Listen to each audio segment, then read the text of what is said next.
नमस्कार मित्रों, मैं एस आनंद यूनियन एकेडमी में आपका स्वागत करता हूं। हम लोग इंट्रोडक्शन ऑफ नंबर्स, संख्याओं का समावेशन या परिचय पढ़ रहे हैं, जिसमें हम लोग पीछे परिपूर्ण संख्याएं, परफेक्ट नंबर तक पढ़ चुके हैं। आज इस वीडियो में हम लोग परिमेय संख्या के बारे में और अपरिमेय संख्या और कुछ जो नंबर बचे हुए हैं उसके बारे में हम लोग देखेंगे। तो आइए आज हम लोग परिमेय संख्या यानी कि रेशनल नंबर के बारे में देखते हैं कि यानी कि परिमेय संख्या किसे कहते हैं। तो हम जानते हैं कि जिन संख्याओं को p बटा q के रूप में लिखा जा सकता हो जहां q does not equal to 0, यानी कि q का मान 0 नहीं होना चाहिए और p और q कोई पूर्णांक हो, उसे ही परिमेय संख्या कहा जाता है। आइए इसको हम लोग और थोड़ा सा बढ़िया से इसको डिफाइन करते हैं। तो हम लोग लिखेंगे कि जिन संख्याओं को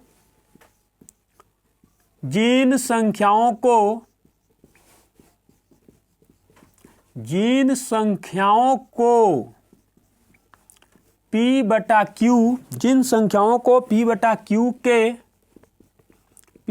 q के रूप में, जिन संख्याओं को p बटा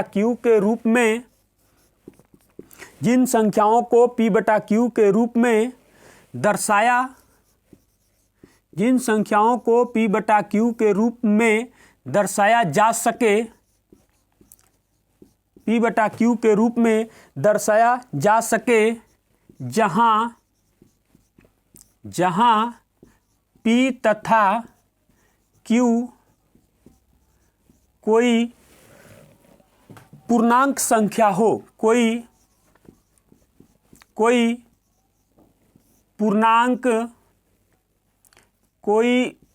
पूर्णांक संख्या, जहां p तथा q कोई पूर्णांक संख्या हो और यहीं पे हम लिख देंगे q का मान जो होना चाहिए वह 0 नहीं होना चाहिए, यानी कि q does not equal to 0। तो वह संख्याएं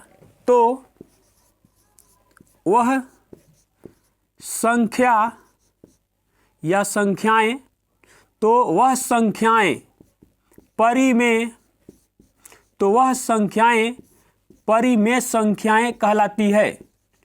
तो वह संख्याएं परिमेय संख्याएं कहलाती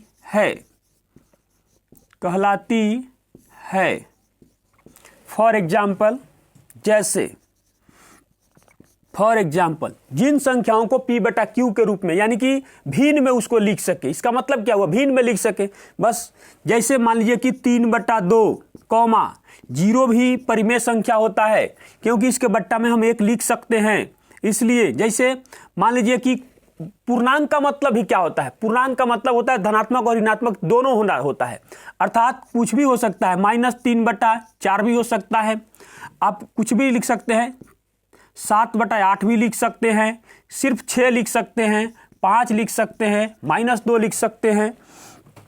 और उसके बाद में जिन संख्याओं का वर्गमूल पूरा निकल जाता है वो सभी संख्याएं परिमेय संख्या होती है। जैसे रूट में 4, रूट में 9, उसके बाद में हम लोग इसमें लिख सकते हैं जिन और भी है बहुत सारे, जैसे रूट में 16, उसके बाद डॉट। और जिन संख्याओं में यानी जो दशमलव होता है और वह दशमलव शांत होता है, इस तरीके की संख्या भी जो भी होता है, या कोई ऐसी संख्या हो जिसके ऊपर रैकरिंग दिया रहता है, ये सभी संख्याएं जो होती है क्या होती है?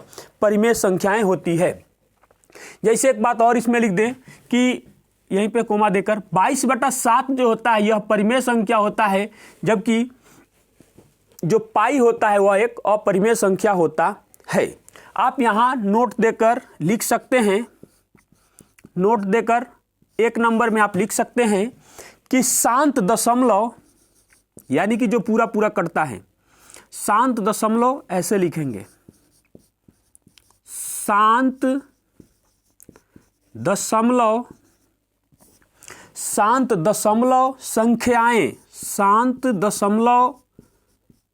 संख्याएं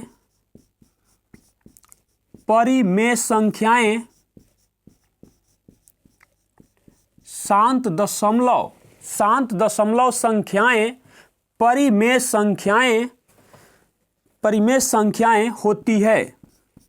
परिमेय संख्याएं होती है। जैसे मान लीजिए यहाँ पर हम लिख देते हैं फॉर एग्जाम्पल कि कोई संख्या है जो 0.32 है, यानी कि पूरा पूरा कट रहा है, तो यह होगा जो क्या होता है, यह परिमेय संख्या होता है। 0.4 ही कहीं लिखा हुआ है, यह भी परिमेय संख्या है। कहीं लिखा हुआ है 0.254, कुछ भी ऐसा हो, अगर पूरा पूरा कट रहा है, इसका मतलब यह क्या है, यह एक परिमेय संख्या है। डॉट डॉट इत्यादि। उसके बाद में एक और स्टार देंगे हम लोग, स्टार नहीं, इसमें नोट में ही लिख देंगे इसको कि अनंत अनंत अनंत आवर्त, आवर्त मतलब आने वाला, अनंत बार, अनंत आवर्त दशमलव संख्याएं, अनंत आवर्त दशमलव संख्याएं भी परिमेय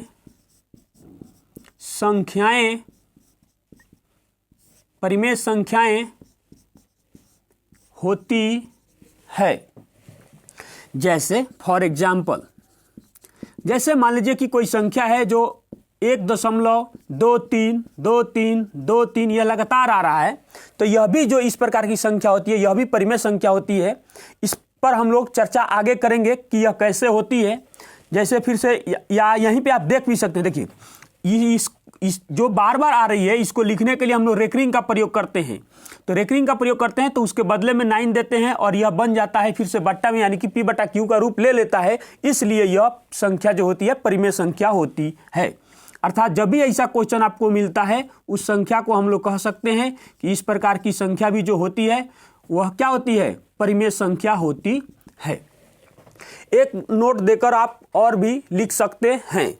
यहाँ पर हम लिख देते हैं, यहीं पे स्टार देकर भी लिख सकते हैं या नोट देकर, या 3 नंबर में भी लिख लीजिए। इसको 3 नंबर कह के लिख देंगे।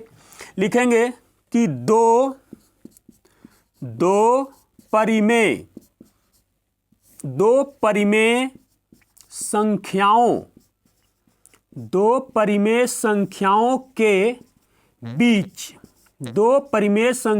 के बीच अनंत परिमेय संख्याएं होती है। अनंत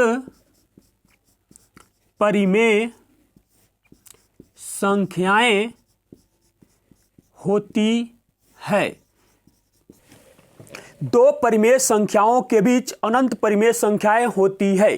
कभी कभी एग्जाम में इसको डायरेक्ट इस बात को पूछ दिया है।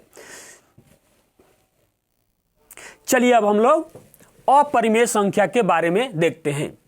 अपरिमेय संख्या किसे कहते हैं, यानी कि जिन संख्याओं को P/Q के रूप में नहीं दर्शाया जा सके, जहां P और Q कोई पूर्णांक संख्या हो तथा Q का मान 0 नहीं हो, तो उन संख्याओं को अपरिमेय संख्या कहा जाता है। लिखेंगे यहां पर कि जिन संख्याओं को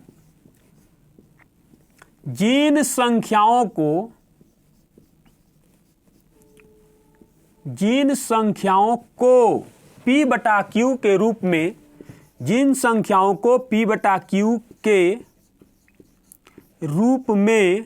जिन संख्याओं को P/Q के रूप में नहीं दर्शाया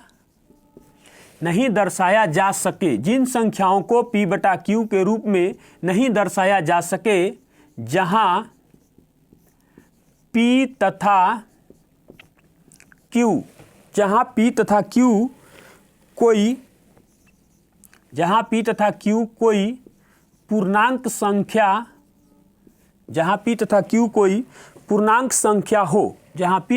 कोई पूर्णांक संख्या हो, और Q does not equal to 0, यानी Q का मान 0 नहीं हो, तो इन संख्याओं को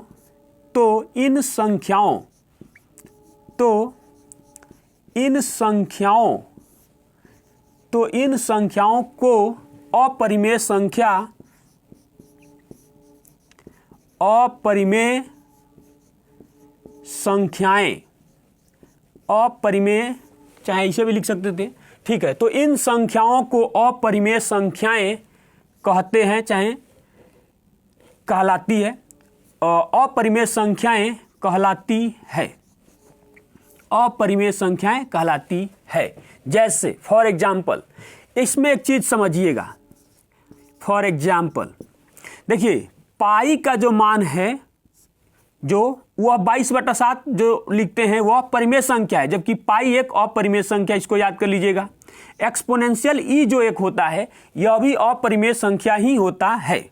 उसके बाद अब ध्यान दीजिएगा, जितना भी अभाज्य संख्या है और उसका वर्गमूल का चिन्ह उस पर लगा दीजिएगा, तो वो जितना भी संख्या है वो सभी अपरिमेय संख्याएं होती है।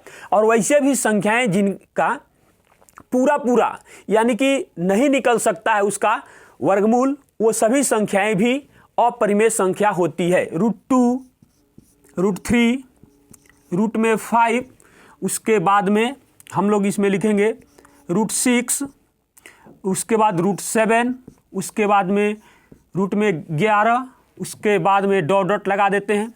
उसके बाद में और कुछ ऐसी भी संख्याएं होती है जैसे 2.3, 1, 7, 4, 4, 1, 5 और डॉट यह कभी रिपीट भी नहीं करती है। इस प्रकार की भी जो संख्या होती है वो सभी अपरिमेय संख्याएं होती है। एक चीज और हम लोग यहाँ पर नोट देकर लिख लेंगे, ये बहुत ही इंपॉर्टेंट है, वही चीज है जो वहां पर हम लोग लिखे। इसको लिखेंगे कि अनंत अनावृत्ति, अनंत अनावृत्ति, अनंत अनावृत्ति, अनंत अनावृत्ति दशमलव, अनंत अनावृत्ति दशमलव संख्याएं, अनंत अनावृत्ति दशमलव संख्याएं अपरिमेय संख्या, अपरिमेय संख्या, अपरिमेय संख्या होता है। जैसे फॉर एग्जाम्पल मान लीजिए कि हम किसी संख्या में भाग दे रहे हैं और वह 0.1, 2, 3, 4, 5, 6, 7, 8, 9 आया, फिर उसके बाद कुछ आ रहा है लेकिन यह कभी रिपीट नहीं कर रहा है, तो इस तरीके की जो भी संख्या होती है वो सभी क्या होती है? अपरिमेय संख्या होती है। एक चीज हम और आपको यहाँ पर बता देना चाहते हैं कि आप इसको समझ जाइएगा। अगर कहीं पे लिखा हुआ है, नोट देकर इस बात को एक बार और लिख लेते हैं, नोट नंबर दूसरा हो जाएगा कि परिमेय, क्या लिखेंगे? परिमेय प्लस अपरिमेय, बहुत इंपॉर्टेंट है, इसको समझ लीजिएगा। परिमेय प्लस अपरिमेय बराबर फाइनल रिजल्ट इसका अपरिमेय होता है, यह जानना बहुत जरूरी है। फिर उसके बाद हम इसको एक नंबर कह देते हैं, यहाँ पर दूसरा नंबर लिख देते हैं, लिखेंगे कि परिमेय माइनस अपरिमेय इक्वल टू हो जाएगा अपरिमेय। उसके बाद में तीसरा नंबर हम यहां लिख देते हैं कि परिमेय गुना अपरिमेय बराबर फिर होता है अपरिमेय, अपरिमेय ही होता है। उसके बाद आप चौथा देखिएगा कि परिमेय और भाग अपरिमेय, यानी कि अपरिमेय संख्या, अपरिमेय बराबर अपरिमेय ही होता है। आइए इसको हम इस पर एक क्वेश्चन एग्जाम्पल देते हैं, इसको हम आपको समझा देते हैं। यहीं पे ध्यान से थोड़ा देखिएगा क्या है नहीं है। इसको क्या करेंगे हम लोग कि कभी कभी यह क्वेश्चन में दिया रहता है, इसकी पहचान नहीं हमसे हो पाती है, जिसके कारण हमारा आंसर क्या होता है? गलत हो जाता है कि यह परिमेय होगा कि अपरिमेय होगा, क्या होगा, इसके आधार पर क्वेश्चन हमसे पूछा जाता है। इस सब का जो एग्जाम्पल है हम यहाँ पर लिख दे रहे हैं। फॉर एग्जाम्पल ध्यान दीजिएगा, मान लीजिए कहीं पे लिख दिया, इसका पहले वाले के लिए हम एग्जाम्पल लेते हैं। एक एग्जाम्पल लिख दिया 2 प्लस √5। अब यह हमसे पूछ रहा है कि यह परिमेय है कि अपरिमेय है। अब हमको समझ में ही नहीं आ रहा है कि यह अपरिमेय होगा कि परिमेय होगा। तो ध्यान दीजिएगा, पहले इसकी पहचान कीजिए, यह परिमेय संख्या है और यह अपरिमेय संख्या है, तो इसका रिजल्ट जो होगा क्या होता है? हमेशा यह अपरिमेय ही होगा। यह क्या होगा? अपरिमेय है। इसकी पहचान हम करेंगे तो क्या प्राप्त हुआ हमें? अपरिमेय। दूसरा एग्जाम्पल देखिएगा। दूसरा के लिए अगर कहीं लिखा हुआ है कि 3 माइनस रूट में 3, तो इसके बारे में भी अगर आपसे पूछा जा रहा है कि यह परिमेय होगा कि अपरिमेय होगा, तो आप इसका भी जवाब दीजिएगा कि यह जो संख्या तैयार हुई है यह अपरिमेय ही होगा। उसके बाद हम तीसरा एग्जाम्पल की बात करते हैं। मान लीजिए इसी चीज को ही मान लीजिए कि 3/√3 ऊपर परिमेय नीचे अपरिमेय, तो इसका भी रिजल्ट प्राप्त होगा। देखिए अगर आप यहां पर, इसलिए हमने इसको नजदीकी दिया कि आप तो इसमें से काट भी सकते हैं। देखिए √3 गुना √3 और बट्टा में √3 से यह कैंसिल हो जाएगा। उसके बाद भी क्या बचा हमारे पास? √3 और बट्टा में 1, ऐसे बचा भी सकते हैं। तो अभी भी देखिए ऊपर भी चला गया तो कोई फर्क उससे नहीं पड़ने वाला है। अपरिमेय या परिमेय ऊपर नीचे कहीं भी हो तब भी इसका रिजल्ट जो होगा यह क्या होगा? अपरिमेय ही हमें प्राप्त होगा। उसके बाद एक और एग्जांपल हम लोग समझ लेते हैं। यहां अच्छा तीसरा में गुना था, ये तो चौथा वाला हो गया नहीं। अच्छा कोई बात नहीं, इसी को चौथा कह देते हैं, इसको तीसरा हम लोग कह देते हैं, कोई बात नहीं। तो तीसरा में था गुना करने के लिए। मान लीजिए कहीं लिखा हुआ कि 5 और गुना √3 और फाइनल रिजल्ट इसका आपसे पूछा जा रहा है कि यह परिमेय होगा या अपरिमेय होगा। तो जब हम इसका मल्टीप्लाई कर देंगे तो 5√3 हो जाएगा। तो देखिए गुना किए तो परिमेय और उसके बाद अपरिमेय और फाइनल रिजल्ट जो इसका होगा क्या होगा? अपरिमेय ही होगा। थोड़ा सा इसको आप समझ लीजिएगा तो आपको एग्जाम में इससे आपको दिक्कत नहीं होगा। चलिए हम लोग अगली संख्या के बारे में देखते हैं। पूर्णांक संख्याएं, इंटीजर नंबर्स, यानी कि पूर्णांक संख्या किसे कहते हैं? तो पूर्णांक संख्या ऋणात्मक संख्याओं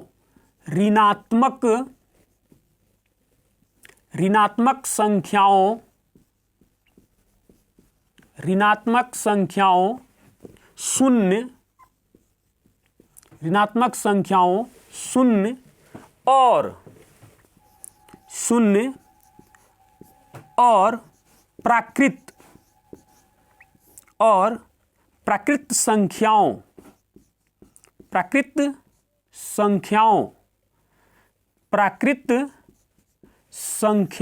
के समूह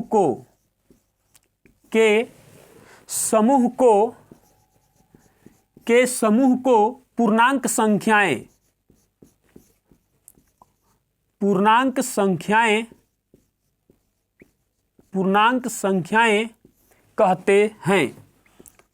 संख्याएं कहते हैं।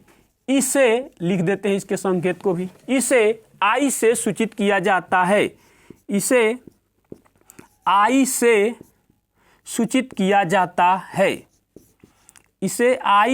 सूचित किया जाता है। फॉर एग्जाम्पल, ध्यान से थोड़ा देखेंगे इसको, ध्यान दीजिएगा। जैसे मान लिए इधर से डॉट डॉट, इसका भी कोई अंत नहीं होता है, यह अनंत होता है। -5, -4, -3, -2, -1 और हो जाएगा 0। उसके बाद में 1, 2, 3, 4, 5, 6, इसको भी जितना इच्छा होगा हम लोग लिख सकते हैं। यह भी कभी खत्म नहीं होने वाला है। अब ध्यान दीजिए क्या बोला? ऋणात्मक संख्या होती है, ये हुआ ऋणात्मक संख्या। शून्य को भी इसमें शामिल किए। और प्राकृत संख्याएं, ये प्राकृत संख्याओं का समूह। ये टोटल मिलाकर ये जो पूरा जो ये हमारा सिस्टम तैयार हुआ, ये पूरे इन पूरे को पूर्णांक संख्या कहेंगे। किसको क्या कहेंगे? ये टोटल कहलाता है पूर्णांक संख्याएं। क्या कहलाता है? टोटल पूर्णांक संख्याएं कहलाती है। अब ध्यान दीजिएगा, इसमें से जीरो से दाहिने तरफ बढ़ेंगे तो इन टोटल को कहते हैं धनात्मक पूर्णांक। क्या कहते हैं? इसे कहते हैं पॉजिटिव इंटीजर, धनात्मक पूर्णांक। अब ये चीज समझने वाली है, क्वेश्चन में बहुत दिया रहता है इसके बारे में। उसके बाद में 0 से बाईं तरफ जब बढ़ेंगे तो ये टोटल जो है ये कहलाता है ऋणात्मक पूर्णांक, नेगेटिव इंटीजर, ऋणात्मक पूर्णांक कहलाता है। इसमें इतना ही बात को समझना है कि कौन सा धनात्मक है, कौन ऋणात्मक है, और पूर्णांक संख्याएं यही कहलाती है। चलिए अब हम लोग देखते हैं स्थानीय मान, या एक और इसका नाम है स्थानिक मान। अंग्रेजी में भी इसका दो नाम है, एक का नाम है प्लेस वैल्यू और एक इसका नाम है लोकल वैल्यू। यानी कि स्थानीय मान किसे कहते हैं? तो स्थानीय मान किसी संख्या के, या ऐसे भी लिख सकते हैं स्थानीय मान, स्थानीय मान संख्या, स्थानीय मान, स्थानीय मान संख्या, स्थानीय मान, स्थानीय मान संख्या, संख्या के स्थान पर, स्थान पर के मान को, स्थान पर के मान को बताता है। यानी कि स्थानीय मान का क्या काम होता है? स्थानीय मान का काम होता है कि कोई भी संख्या उस संख्या में किस स्थान पर है, उस स्थान के मान को बताता है। जैसे ध्यान दीजिएगा, फॉर एग्जाम्पल मान लीजिए कि हमारे पास कोई संख्या दिया हुआ है 6, 3, 4, 5, 9 और इसमें कहा जा रहा है कि इतना में 3 का स्थानीय मान, 3 का स्थानीय मान बताएं, 3 का स्थानीय मान बताएं। तो इसमें हम करेंगे क्या कि 3 का स्थानीय मान बताने के लिए संख्या 3 को उठा लेंगे और इसके दाहिने साइड में जितना संख्या है उसके बदले में उतना 0 रख देंगे। इससे इसका मतलब ये हुआ कि इसके स्थान के बारे में बताया गया, इकाई, दहाई, सैकड़ा, हजार, यानी कि यह हजारवें स्थान पर है। वही क्रिया यहाँ पर भी होता है, इकाई, दहाई, सैकड़ा, हजार। यह जो 3 है वो किस स्थान पर है? वह हजारवें स्थान पर है। चलिए हम लोग जरा सा अंकित मान के बारे में देखते हैं। अंकित मान, या इसी का नाम है जातीय मान, या इसी का नाम है नौजियान मान। इसी को अंग्रेजी में फेस वैल्यू या इंट्रिंसिक वैल्यू भी कहा जाता है। तो यानी कि अंकित मान किसे कहते हैं? तो संख्या के स्वयं के मान को यहीं से लिख देते हैं। संख्या के स्वयं के मान को, संख्या के स्वयं के मान को अंकित, संख्या के स्वयं के मान को अंकित मान या जातीय मान कहते हैं, जातीय मान कहते हैं। ध्यान दीजिएगा, इसको हम लोग एग्जाम्पल से समझते हैं। जैसे मान लीजिए फॉर एग्जाम्पल दिया हुआ है कि 7, 3, 4, 6, 2 में 6 तथा 3 का अंकित मान ज्ञात करें। कुछ नहीं है, ध्यान दीजिएगा। तो हम इसमें क्या करेंगे? 6 का अंकित मान या जातीय मान या नौजियान मान या फेस वैल्यू या इंट्रिंसिक वैल्यू कहेगा तो यह 6 का 6 ही हो जाएगा। इसीलिए हमने आपको बताया कि संख्या के स्वयं के मान को अंकित मान या जातीय मान कहा जाता है। अगर 3 के बारे में भी हमसे पूछता तो हम क्या लिख देते? 3 का 3 ही लिख देंगे और यही हमारा आंसर हो जाएगा। चलिए हम लोग अगली संख्या रामानुजन संख्या देखते हैं। रामानुजन यह मैथमेटिशियन का नाम है और यह भारतीय थे। रामानुजन संख्या, इनके नाम पर संख्या का नाम दिया गया है। तो इसका डिफिनीशन होता है कि वह लघुत्तम संख्या जिसे 2 अलग अलग प्राकृत संख्याओं के घनों के योगफल के रूप में 2 विभिन्न तरीकों से लिखी जा सके उसे रामानुजन होगा। क्या होगा? रामानुजन संख्या कहते हैं। जैसे फॉर एग्जाम्पल 1729 को रामानुजन संख्या के नाम से जाना जाता है। रामानुजन संख्या 1729 को कहते हैं। जैसे देखिए इस संख्या को हम लोग लिख सकते हैं 12 का क्यूब प्लस यानी कि घन और 1 के घन। फिर लिख सकते हैं इसको 10 का घन प्लस 9 का घन यानी कि क्यूब। जब आप इसका क्यूब कीजिएगा तो ये कितना हो जाएगा, यह हो जाएगा 1728 प्लस 1 अर्थात कितना हो जाएगा 1729। और फिर इसको भी हम लोग लिख सकते हैं कितना 1000 प्लस 729 बराबर हो जाएगा 1729।